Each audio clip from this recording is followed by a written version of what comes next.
What's going on, my Flappy family? It's your boy Izzy. Welcome if you're new. Man, this article just exposed how Cathy is thinking about this officiating issue. And man, y'all are going to be like, what? When you see what she said. Before we get into it though, y'all make sure y'all hit the thumbs up for your boy if you like the content. Don't forget to subscribe to the channel. We're trying to hit 30.1, so if you can help me out with that, I highly appreciate it. And don't forget to get in the comment section and let me know what y'all think about this. Let's get it. Alright, so this article ended up talking about how Cathy commented on the officiating for the WNBA, man. And y'all are going to be like, what in the world is she talking about? So let's go ahead and read into it, okay? So it starts off, it starts way up here, but it gets juicy right in this area. So let's talk about it right here.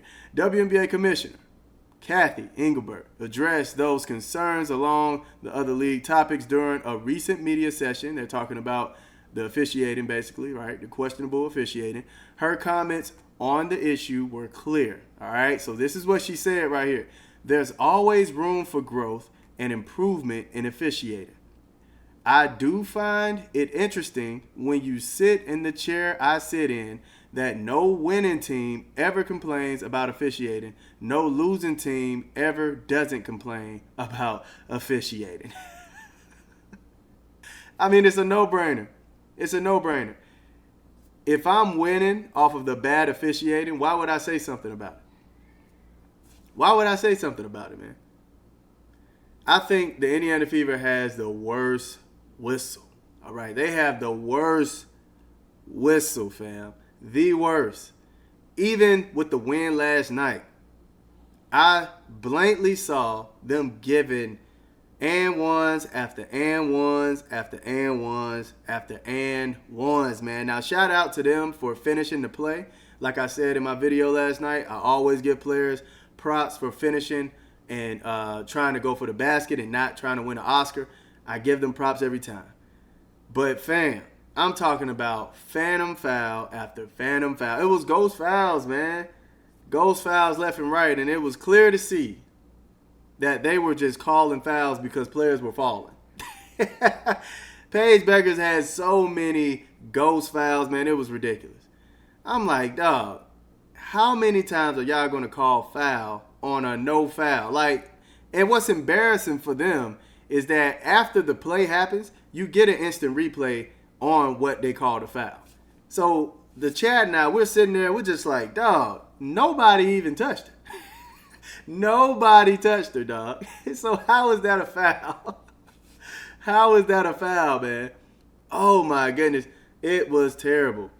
It was terrible, man. I know they're human, and they're not going to be perfect. But, man, the consistency is terrible. Some of them don't even know the rules, man.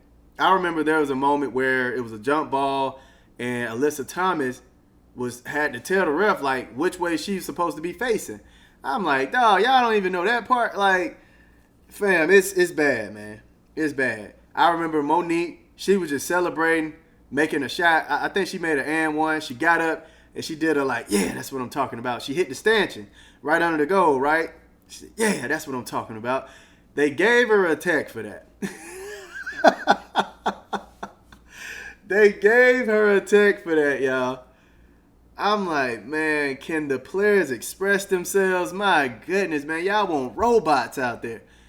It's bad, man. It's bad. It's bad. Even when they win, I still talk about how bad the officiating is for the Indiana Fever. Now, yeah, I think they're bad overall for every team and the WNBA in general. But when I'm watching the Indiana Fever, it is awful, man. Even the Seattle win. Man, you literally had Ezzy holding on to Caitlin. Holding on to her, man. No call. No call, man. And I'm like, dog, what does Caitlin have to do to get a foul called out here, man? It's crazy. And also, you can tell the whistle is becoming better when Caitlin is on the bench. You can tell. For the past 2 games, man, the whistles have been a little fair. A little fair, man. And I'm like, dang, why can't Caitlin get these calls when she's in the game, man? It's ridiculous. In the same report, Monty McCutcheon, hopefully I pronounced the name right, who oversees officiating, development, and training for the NBA, weighed in. He acknowledged growing pains within the WNBA's younger referee pool. He ended up saying, with that young staff, there's going to be some growing pains. There's no doubt about that. Our job is to recognize when consistency isn't being applied and when there is that inexperience that needs to grow in this area. And when it is outside noise, because this is a very convenient thing to say. A key structural issue remains. WNBA officials are not salaried. They're paid per game and often split duties with NCAA basketball. This dual role setup presents a challenge. Yeah, so this is a thing too.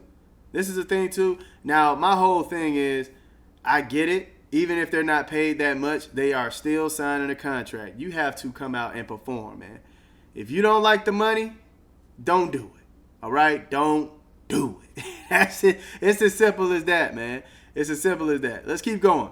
As Kareem Copeland of the Washington Post reported, going back and forth between the WNBA and NCAA can require officials to be able to call games differently from way they've been trained. Players and coaches aren't demanding perfection, but they do want more consistency. Minnesota Lynx forward Napheesa Collier voiced what many around the league have felt. Now that's crazy because Fee is one of those players with that special whistle. For somebody who's getting the special whistle to be complaining, that's crazy work. So she ended up saying, I don't think it's consistent, Collier said. I think every player would say that. I think it's getting worse.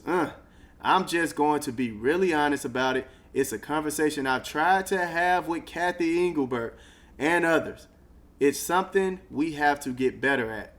We have so many new eyes on us, and consistency is the biggest thing. You even had Napheesa Collier trying to talk to Cathy. That's crazy work. And Cathy still ends up saying what she said at the beginning of this. Come on, man. That is one player that is consistently getting the whistle. And who dang near had an undefeated season so far. Only lost a few. I think they lost like 3 games now. 3 or 4 games. And all you're saying is, oh, the team that wins don't necessarily talk about the whistle. Fam, you have an MVP candidate telling you there's a problem with the whistle. Come on, Cathy.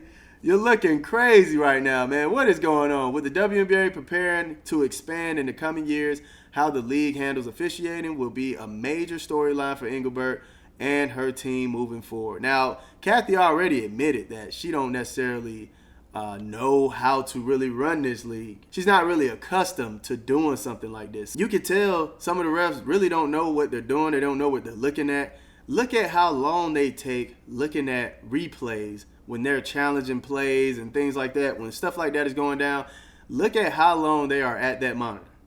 It is forever, fam. And everybody at home can really tell right off the bat, off the first replay, what it is. We see what it is right off the bat. We call it. And they would be sitting there for 5, 6 to 7 extra minutes. And already in the chat, when we live for the game, we already said what it is. They take that long to come back and say exactly what we just said. It's just cut it out, man. But hey, y'all let me know how y'all felt about what Cathy Engelbert had to say here. Do you think she's right about, oh, it's only people who loses the game who complains about the officiating? Or do y'all think she's wrong about that? Let me know in the comment section. I love y'all. Y'all keep it smooth.